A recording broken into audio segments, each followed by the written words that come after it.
दरभंगा से एक सनसनीखेज वारदात सामने आई है। सदर थाना क्षेत्र के रानीपुर गांव में 25 वर्षीय महिला विभा कुमारी की उनके ही पति ने बेरहमी से हत्या कर दी। जानकारी के अनुसार आरोपी पति प्रेम पासवान ने 26 अगस्त की रात विभा पर खंती से हमला किया। गंभीर हालात में महिला को डीएमसीएच से पीएमसीएच और फिर पटना के एक निजी अस्पताल ले जाया गया। कई दिनों तक जिंदगी और मौत से जूझने के बाद विभा ने गुरुवार शाम करीब 4 बजे दम तोड़ दिया। दिल दहला देने वाली इस घटना ने सबको झकझोर दिया है। महज 17 दिनों का मासूम बेटा अब मां के साये से वंचित हो गया है। ग्रामीणों के अनुसार आरोपी प्रमोद का आपराधिक इतिहास रहा है। साल 2019 में उसने अपनी पहली पत्नी की भी कुल्हड़ से गला काटकर हत्या कर दी थी। उस वक्त पहली पत्नी गर्भवती थी। आरोपी जेल गया लेकिन कुछ समय बाद बाहर आ गया था। घटना के बाद आरोपी पति फरार है। पूरे गांव में दहशत का माहौल है और लोग प्रशासन से उसकी तत्काल गिरफ्तारी व सख्त सजा की मांग कर रहे हैं। मृतक विभा कुमारी का मायका जगदीशपुर गांव नेहरा थाना क्षेत्र में है। पुलिस ने मामला दर्ज कर आरोपी की तलाश तेज कर दी है।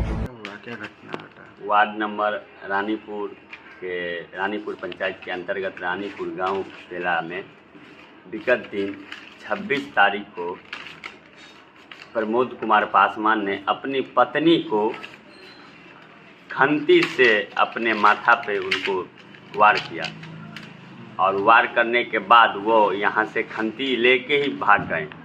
उसके बाद हम लोगों को जैसे ही पता हुआ आनन फानन में रात के 12 बजे हम लोग डीएमसीएच इलाज के लिए गए।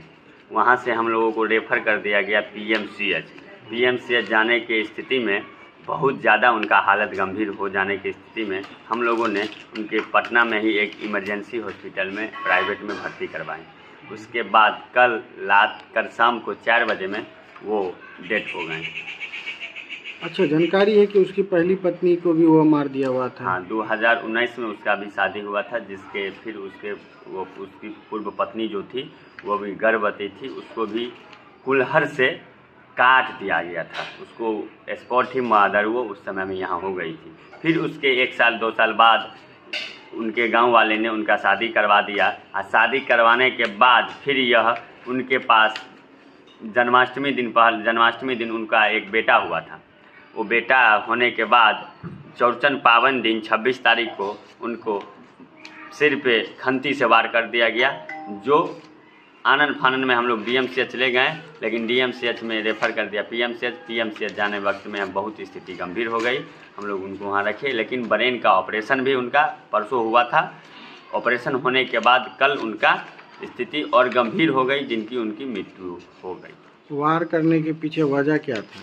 अब ये नहीं लगता है, वो नशा भी नहीं करता है लड़का। अब उनके अंदर में क्या है, वो मेंटली प्रॉब्लम है कि क्या प्रॉब्लम है ये तो नहीं कह सकते हैं हम लोग, लेकिन इस पे ठोस कार्य। अच्छा, आप ग्रामीण है ना, तो आपको पता होना चाहिए कि वो मानसिक रूप से क्या था या नहीं। वो तो 10 महीना पहले उनका शादी हुआ। शादी से बाद वो खनाई पिनाई सब लोग जो अच्छे से होता है अपना पत्नी के साथ वो कर रहा था।